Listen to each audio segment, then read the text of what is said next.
We venture beyond the ordinary and into the extraordinary. This is with Hidden Giants. It's a live show returning to the Joburg Theatre that transformed black holes from complex science into stunning stage performances. So this cosmic production fuses immersive visuals with live music. And so for more, we're joined by physicist Dr. Luca Pontiggia and composer Yasheen Modi. Good morning to the both of you. Good morning. Thank you for being here so bright and early. It's the first time we've ever done this. Well, there's a first for everything. I mean, I was reading about black holes and I realized that time stands still in it. And this is the experience that you're offering all of us through the fusion of this. Perhaps you could tell us how this came to be, how you guys would have also found each other, started working together. It's such a roundabout story, but in essence, I was studying physics for a long time at Wits University, and through my process of doing my PhDs, I'd attend many science talks. Sure. And I always felt like if I got the opportunity to do something different, I want to do it differently.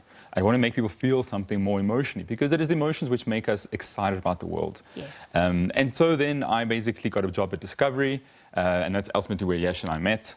And so I work as a data scientist, and he's an actuary at Discovery. Okay, Yeah. but then yes, you also bring the musical element to it, right? So your music, merging science with music. Tell us a little bit more about that art fair. So, I mean, it's the interesting story is we both work not in what we're doing with Hidden Giants. So I work as an actuary, Luca as a data scientist. But I grew up playing piano, and actually this was the first time when Luca pitched this idea to me. It was the first time I actually started composing original music. So I didn't really know if I could do it, but he came with this idea. He wants to do a 50-seater show at the Bioscope. And he said, let's go there. I'll talk about black holes. You can play some Hans Zimmer music. And that's where it all started. Now we're at the Joburg Theatre. We realized maybe we should use my own music and some original clips for copyright issues. And then and now we're there. Okay, but then it's an immersive theatre experience, right? Because it's not just a concert and it's not just a lecture. So, so tell us a little bit more what we can expect. It's been the hardest word to find, something which describes this, because as far as I understand, this doesn't exist out there in the world, where it is basically a science sort of talk, but it's not a talk as in a lecture. It's more a story that I'm describing. I'm telling something about the universe, which is very interesting. Then you have the musical element. So Yash composes music and plays it on a grand piano on stage. And that music is composed for the talk to create the right emotions. Then you have these background cinematic visuals, which are playing in line with what we're saying, all fused at the same time. And for this particular show, we've actually added a violinist.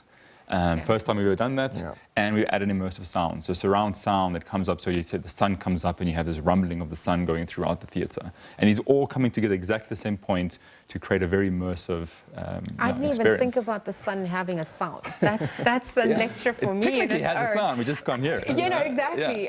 But I wonder how you then also make this accessible for kids and perhaps also those who are not into this sort of genre or topic as well. Yeah. So it's interesting. Kids, sometimes when they don't understand something, they actually get really excited.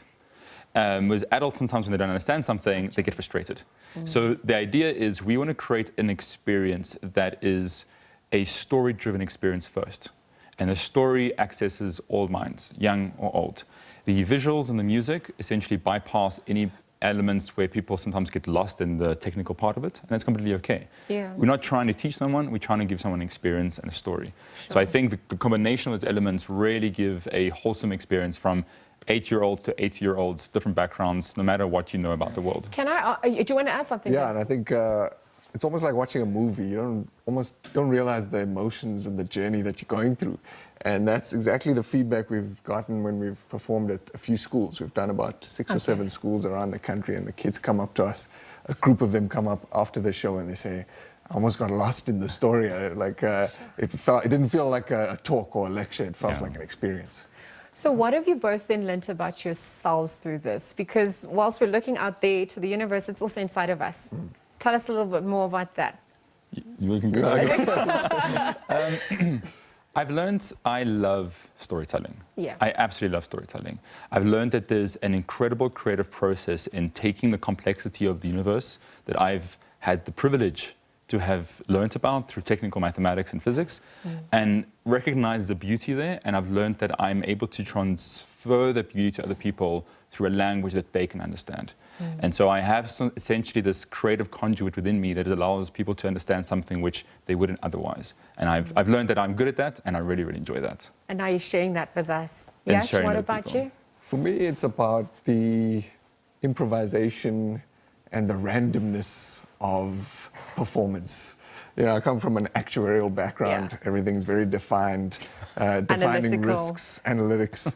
But then working with Luca, it's opened up this sort of creative, random side where we both like the unexpected. Yeah. And we say, you know, we're going to practice to a certain extent. We're going to refine our cues in terms of when do we go from mysterious sounding to fun sounding. But everything that happens in between is somewhat random. And we feed off each other in terms of, okay, he's saying that, maybe I need to bring the tone down a bit. And that side is just really cool to explore. I actually wanted to ask you, what is that one moment that leaves the audience in awe? But now you're saying it's actually the mystery, and that's probably what... It's a sequence of moments. Okay. You know, it's ultimately the Hidden Giant show is about the first picture of the black hole. And when you look at that picture on Google, maybe it doesn't look very impressive. But when we take you through the story of just what is a black hole, how incredible it is that as human beings, you're even able to conceptualize the theory of this thing could exist, and how we'll be able to take a picture of something that should not, by definition, be seen. Yeah. When you go through that story and you see this little picture, it makes you feel something that maybe you wouldn't have expected. But we do plan certain moments. Yeah. That No, we're of course. The emotions are gonna peak. Yeah. For example, there's one part where, you know, typically the question is, how did the universe begin?